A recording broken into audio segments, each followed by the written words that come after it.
Halo, shalom, selamat pagi teman-teman. Kembali lagi di channel saya Papua TV, teman-teman. Ada beberapa hal yang saya sangat tidak setuju dengan saudara saya, kakak saya, Krisyanto Yeoni. Laki-laki ini asal dari TNTT atau Alor ya, Kupang, tidak salah. Laki-laki ini suka bicara orang lain. Sendiri saya tidak jelas. Kita kontennya tentang apa? Kok selalu bilang saya KKB? Coba kau punya data yang jelas. Kalau saya cap kau itu teroris. Kenapa? Kau teroris yang bikin provokasi. Suka mencasti orang tanpa izin, tanpa punya alasan yang jelas. Saudara Krisyanto Yeoni ya. Saya bilang kok kemarin kau minta maaf untuk orang Papua, bilang begini, saya mau minta maaf atas video saya kemarin ya. Saya minta maaf untuk saudara pace-mace, adik-adik, om, tante semua di Papua atas pembicaraan saya kemarin. Tapi kebalikan sekarang kau udah bicara lagi. Ini Krisyanto Yeoni ini laki-laki yang paling sibuk urus orang lain. Sendiri saya belum jelas. Apakah saya mau tanya, di Kupang, di NTT, di Alor, benarkah orang situ sudah jelas? Masyarakat sudah hidup jelas, mereka makan enak, tidur enak, rumah yang mewah. Sekarang kau punya identitas, kau punya bukti, kau kasih masyarakat timur yang sudah sejahtera, kau kirim data.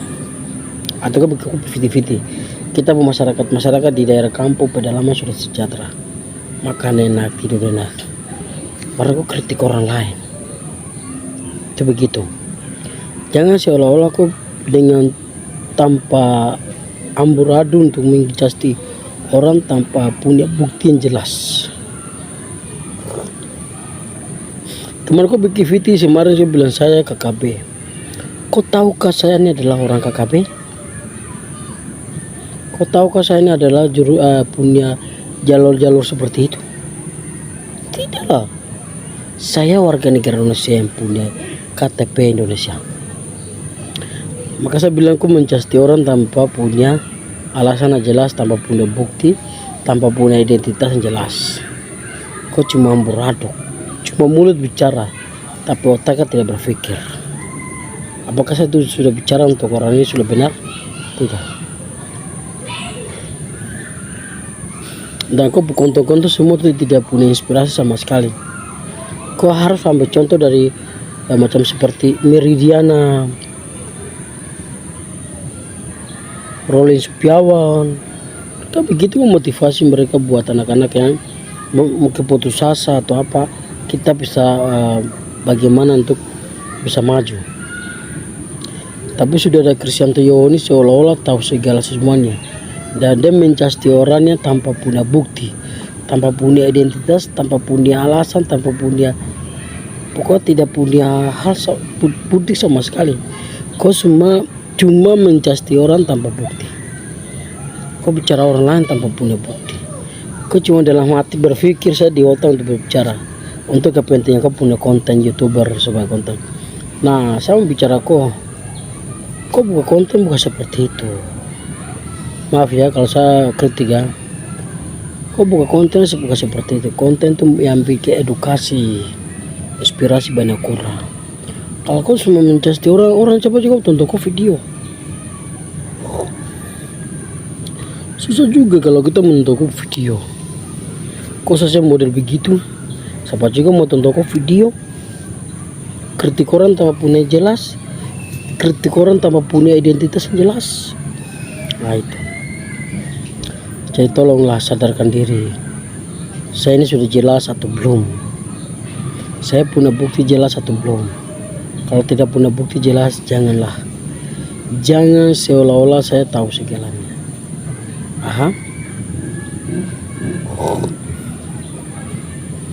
Saya mencari orang tanpa punya identitas jelas, bukti jelas.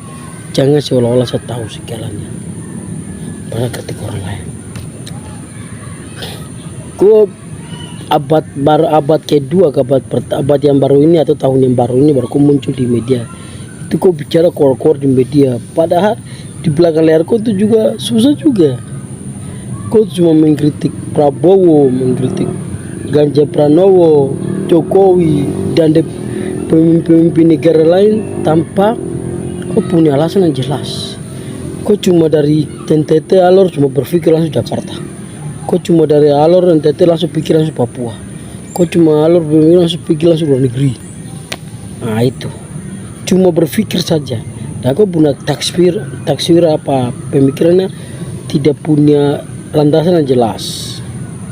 Kau cuma gebrak-gebrakan saja, gebrak kanan sini kanan, tapi identitas tidak jelas.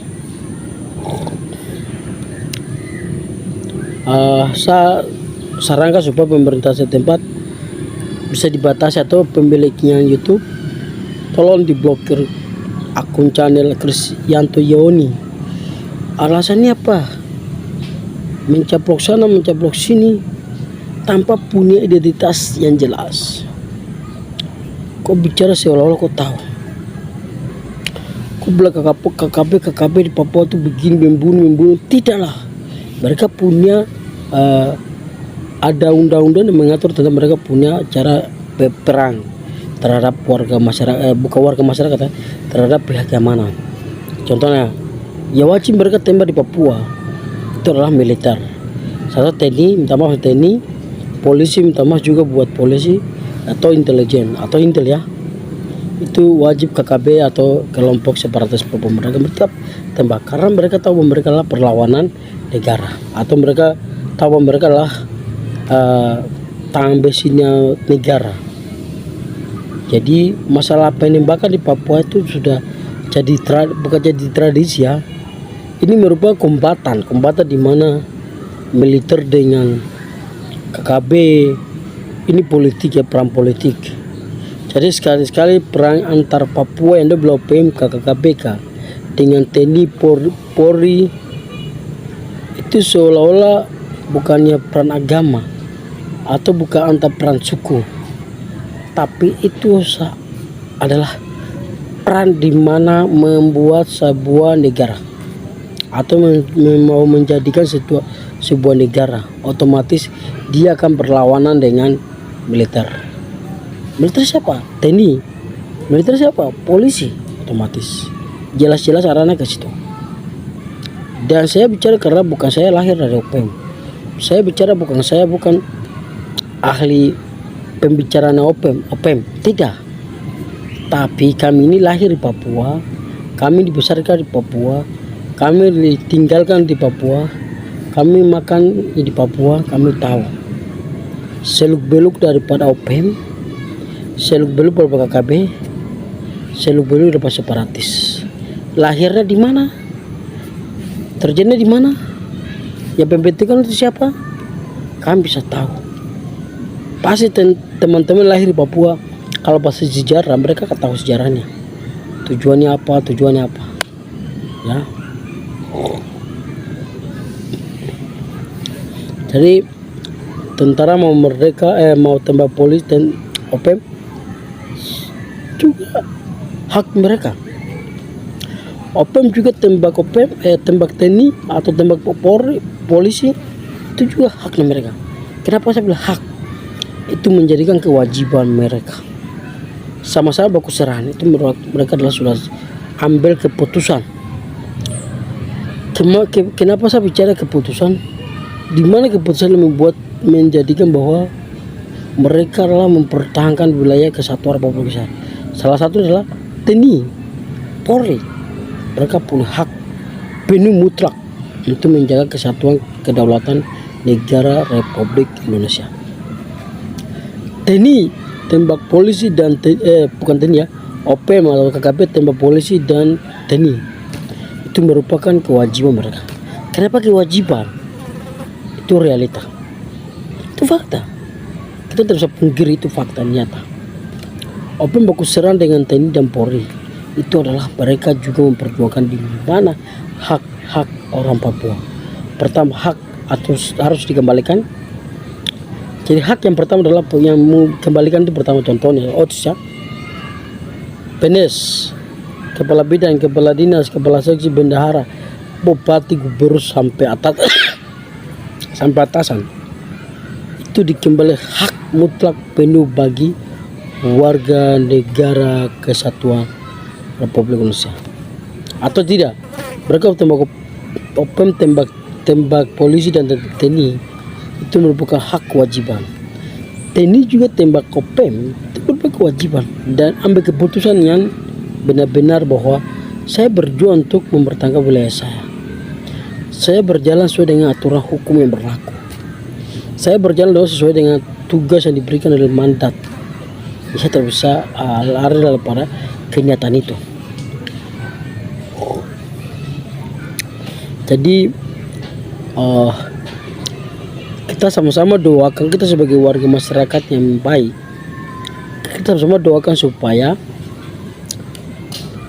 bagaimana politiknya, peran politik saja. Kalau Indonesia dia harus mengakui Papua sebagai wilayahnya sendiri atau negaranya sendiri, silakan monggo. Papua sudah mengakui bahwa kita akan bersama dengan Indonesia dalam kesatuan Republik Indonesia. Oke, silakan monggo. Kita tidak boleh, ini kan urusan politik. Seolah-olah kita sudah paham politik, kita bicara. Kalau Kristianto bicara politik, saya tuh Kristianto bukan pembicara untuk menyelesaikan persoalan, tapi Kristianto membicarakan bagaimana menambahkan persoalan, menimbulkan persoalan situasi yang terjadi dan menambahkan persoalan. Kristianto bukan seorang politik yang mencari solusi untuk mengamankan sebuah wilayah, tidak. Kristianto sebagai penyusun dan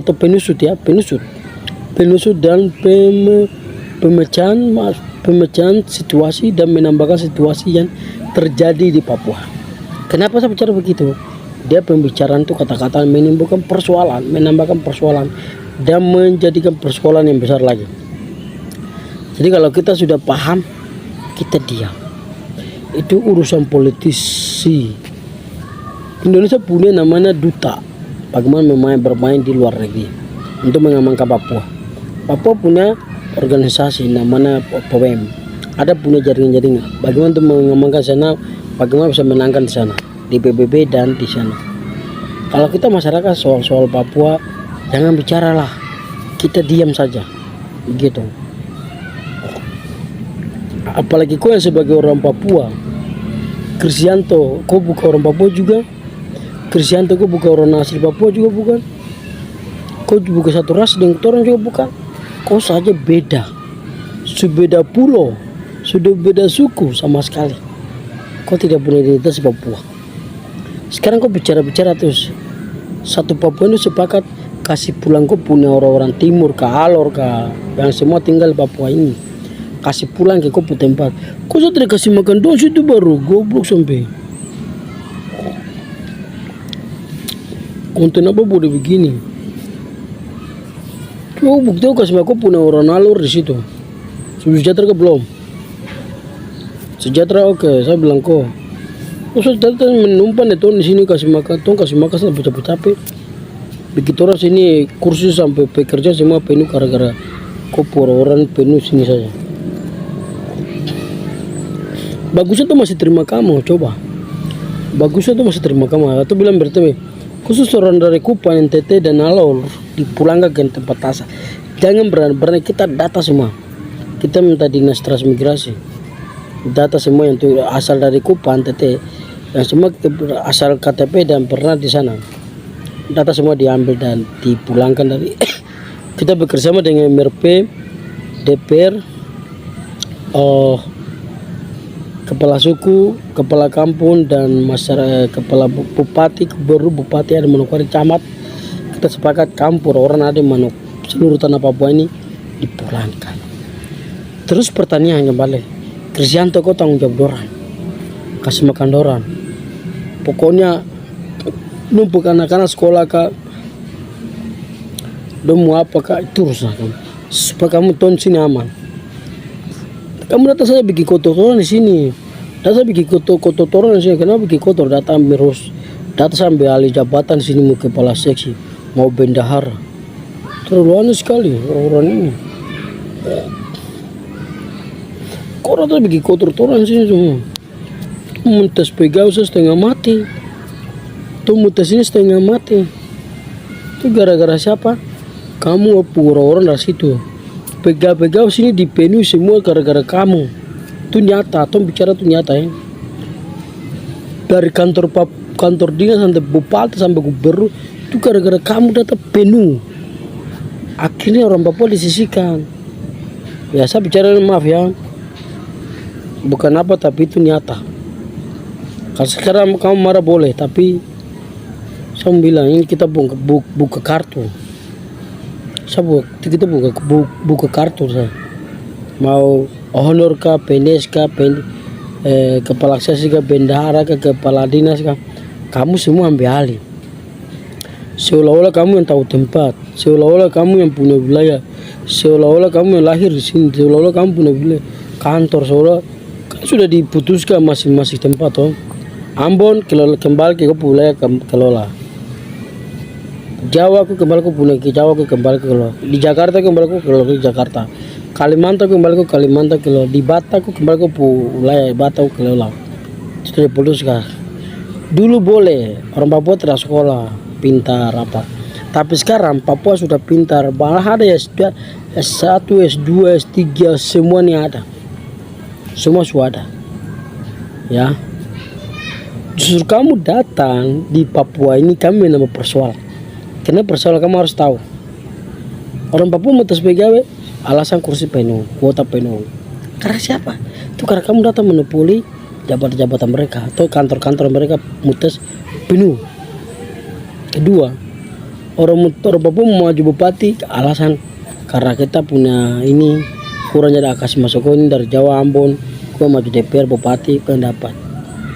Yang kita mendukung, padahal sudah dibagi tugas jalur-jalurnya. Yang di Ambon kembali ke Ambon kuliah tugas sana, kembali ke jadi pekerja atau pekerjaan situ. Yang di Jawa aku kembali ke Jawa, yang di Ambon NTT Alor kah apakah kamu sudah tahu cari makan sini baru bikin malu sampai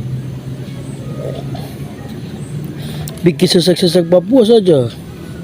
Data baru monopoli bilang ini bilang oi, alasan naik kepala saya, alasan naik kepala bidan, alasan naik bendahara, terus bikin putaran orang tempat. Partai orang asli, dan dia mau monopoli semuanya. Dia mau bekerja sama dengan masyarakat lokal, masyarakat asli pribumi. Satu kepala, contohnya masyarakat satu naik kepala bidan atau kepala ini, pakai orang ini, pakai masyarakat tempat itu menjatuhkan.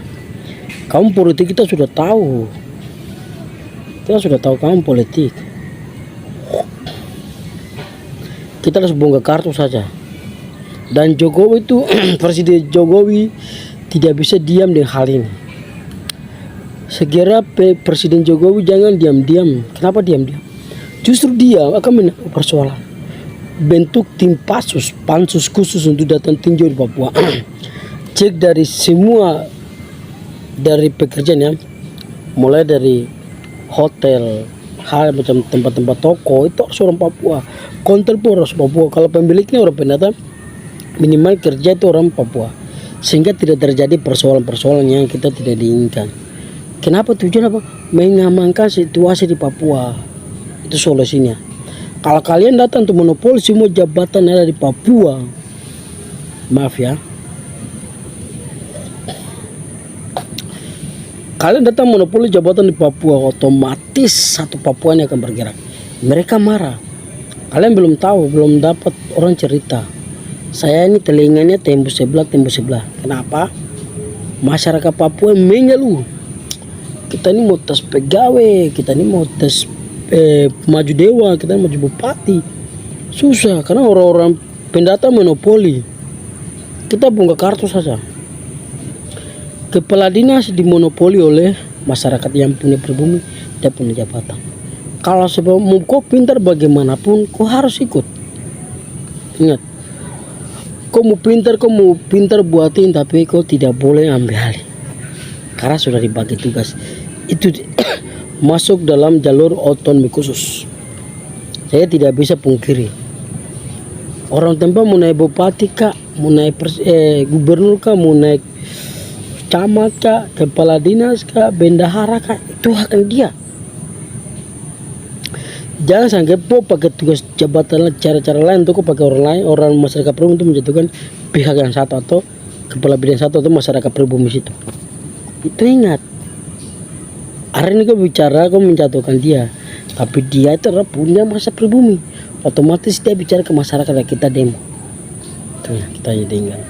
Jadi cukup orang pendatang cukup jadi staff, sudah diatur memang.